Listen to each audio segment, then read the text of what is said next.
कुछ दिन पहले यूएस सीनेट में एक बिल पास हुआ। बिल था, अगर कोई देश रशिया से तेल खरीदेगा तो उस पर अमेरिका 100% तक का टैरिफ लगाने का अधिकार रखेगा। इंडिया और चाइना के लिए ये सीधा थ्रेट था, क्योंकि ये दो देश रशिया से भारी मात्रा में तेल खरीदते हैं। लेकिन अब अगर हम कहें कि ये बिल बस मजाक है, अमेरिका का सिर्फ दोगलापन है। क्यों? क्योंकि जो अमेरिका और यूरोप रशियन ऑयल खरीद को लेकर दुनिया के दूसरे देशों पर टैरिफ और आर्थिक प्रतिबंध लगाने की चेतावनी दे रहे हैं, वही देश दूसरी ओर खुद रशिया के तेल से बने रिफाइंड पेट्रोलियम उत्पादों का इस्तेमाल भी कर रहे हैं। ऐसे में सवाल यह है कि क्या ये सिर्फ रशिया के खिलाफ सख्त नीति है या फिर नियम अलग अलग देशों के लिए अलग अलग है। पहले समझते हैं कि खबर क्या है। देखिए, जुलाई के महीने में भारत ने रशिया से करीब 5.5 बिलियन यूरो यानी लगभग 55,000 करोड़ रुपए का कच्चा तेल खरीदा। रशियन क्रूड की भारत को सप्लाई जुलाई में बढ़कर करीब 28 लाख बैरल प्रतिदिन पहुंच गई। यानी इंडिया जितना कच्चा तेल दुनिया के दूसरे देशों से खरीद रहा है, उसमें अकेले रशिया की हिस्सेदारी करीब 55% की हो गई। ये आंकड़े सामने आए centre for research on energy and clean air यानी CREA की रिपोर्ट से। यहीं से अमेरिका और यूरोप की नीति को लेकर डबल स्टैंडर्ड की बहस भी शुरू हुई, क्योंकि CREA की एक रिपोर्ट ने एक बड़ा खुलासा किया। इस रिपोर्ट के मुताबिक जुलाई में भारत, टर्की, ब्रुनोई और जॉर्जिया की रिफाइनरीज ने जुलाई में कुल 633 मिलियन यूरो के ऑयल प्रोडक्ट्स का निर्यात किया।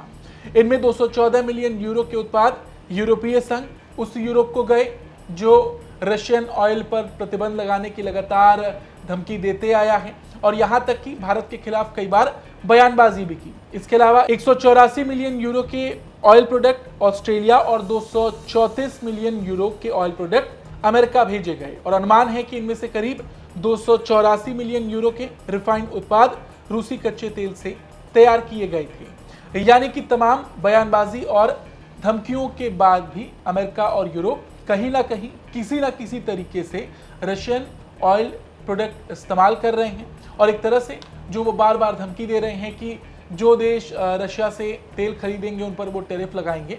तो कायदे से देखा जाए तो पहले तो उन्हें इस पर रोक लगानी होगी, फिर दूसरे देशों से रशियन ऑयल को लेकर बात करनी होगी।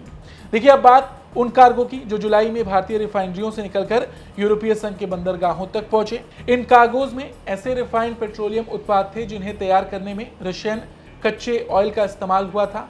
यानी आसान भाषा में समझिए, कच्चा तेल रूस से आया, भारत की रिफाइनरी में उसकी प्रोसेसिंग हुई, उससे पेट्रोलियम प्रोडक्ट तैयार हुए और फिर उसका एक हिस्सा यूरोपीय बाजार तक पहुंचा। इसी तरह जामनगर रिफाइनरी से अमेरिका को भी रिफाइंड पेट्रोलियम उत्पादों की शिपमेंट भेजी गई। CREA की रिपोर्ट के मुताबिक जुलाई से पहले के 3 महीनों में जामनगर रिफाइनरी के फीड स्टॉक का करीब 35% हिस्सा रूसी क्रूड था। यानी भारत सिर्फ रूसी तेल खरीद नहीं रहा, बल्कि उस तेल को रिफाइन करके तैयार पेट्रोलियम उत्पादों का निर्यात भी कर रहा है और यही पेट्रोलियम उत्पाद ये देश अमेरिका, यूरोप के बाजार में जा रहे हैं और देखा जाए तो सीधे तौर पर नहीं, लेकिन घुमा फिरा कर रशिया के प्रोडक्ट अमेरिका और यूरोप के बाजार में बेचे जा रहे हैं। तो देखा जाए तो एक तरह से अमेरिका, यूरोप खुद रशियन प्रोडक्ट लेने में पीछे नहीं है, मगर वो ये भी नहीं चाहती कि भारत रशिया से कोई व्यापार करे। हाँ, ये बात सही है, जब से ट्रंप की सरकार दूसरी बार अमेरिका में बनी है, वो लगातार भारत पर दबाव बना रहे हैं और हमने देखा है कि पिछले 3-4 सालों में किस तरीके से रशियन ऑयल को लेकर भारत पर दबाव बनाया गया। हालांकि यहाँ पर हम आपको एक और बात साफ कर दें कि भारत हमेशा से रूसी तेल नहीं खरीदता था। फरवरी 2022 में रूस यूक्रेन का युद्ध शुरू हुआ। इसके बाद अमेरिका और यूरोप ने रूस पर कई तरह के आर्थिक प्रतिबंध लगाए और पश्चिमी देशों के खरीदारों ने रूसी तेल से दूरी बनानी शुरू कर दी। रूस के सामने उस समय समस्या ये थी कि उसके पास तेल तो बहुत था, लेकिन बड़े खरीदार कम होते जा रहे थे। ऐसे में रशिया ने भारत और चीन जैसे एशियाई देशों को आकर्षक यानी कि डिस्काउंटेड रेट्स पर तेल देना शुरू किया और क्योंकि भारत दुनिया का बड़ा तेल आयातक है और अपनी जरूरत का बड़ा हिस्सा विदेशों से खरीदता है, इसलिए भारत ने अपने आर्थिक और ऊर्जा हित को देखते हुए रशियन ऑयल की खरीद बढ़ा दी। अब 2024 और जुलाई 2026 की तुलना भी समझ लेते हैं।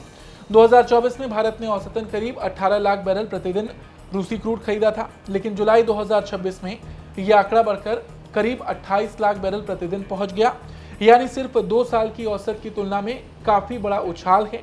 CREA के मुताबिक यूक्रेन युद्ध शुरू होने के बाद भारत रशियन ऑयल तेल का दुनिया का दूसरा सबसे बड़ा खरीदार है, जबकि चीन पहले नंबर पर है। तमाम दबाव के बावजूद, अमेरिका के तमाम धमकियों के बावजूद भी फिलहाल ये खरीद नहीं रुकी और हाल ही में यूएस सीनेट में एक बिल भी पास हुआ, वो भी समझ लेते हैं। अमेरिकी सीनेट ने Lindsey Graham sanctioning Russia and Iran act 2026 को आगे बढ़ाया।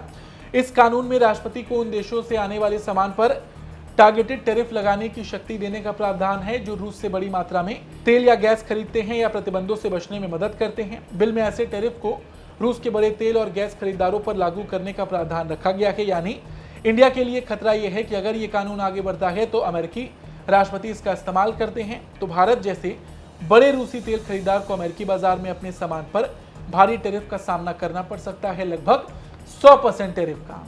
और यहीं से असली सवाल शुरू होता है कि अमेरिका और यूरोप रूस की तेल कमाई कम करना चाहते हैं, क्योंकि उनका मानना है कि यही पैसा रूस को यूक्रेन युद्ध चलाने में मदद करता है। लेकिन दूसरी तरफ यही देश रूसी क्रूड से बने रिफाइंड पेट्रोलियम उत्पाद वैश्विक सप्लाई चेन में घूम रहे हैं और भारत जैसे देश इन्हें रिफाइन करके दुनिया के अलग अलग बाजारों में बेच रहे हैं और अमेरिका और यूरोप उन बाजारों में खुद हैं। और यहीं से सवाल शुरू होता है कि अगर रूसी तेल से दूरी बनाना लक्ष्य है तो क्या ये नियम पूरी सप्लाई चेन पर एक जैसे लागू होंगे या फिर कच्चे तेल की खरीद और रिफाइंड पेट्रोलियम उत्पादों के लिए अलग अलग नियम होंगे। और यही वो जगह है जहां अमेरिका और यूरोप की नीति को लेकर डबल स्टैंडर्ड की बहस खड़ी हो जाती है। ये तो वही हिसाब हुआ अपनी सहूलियत के हिसाब से व्यापार।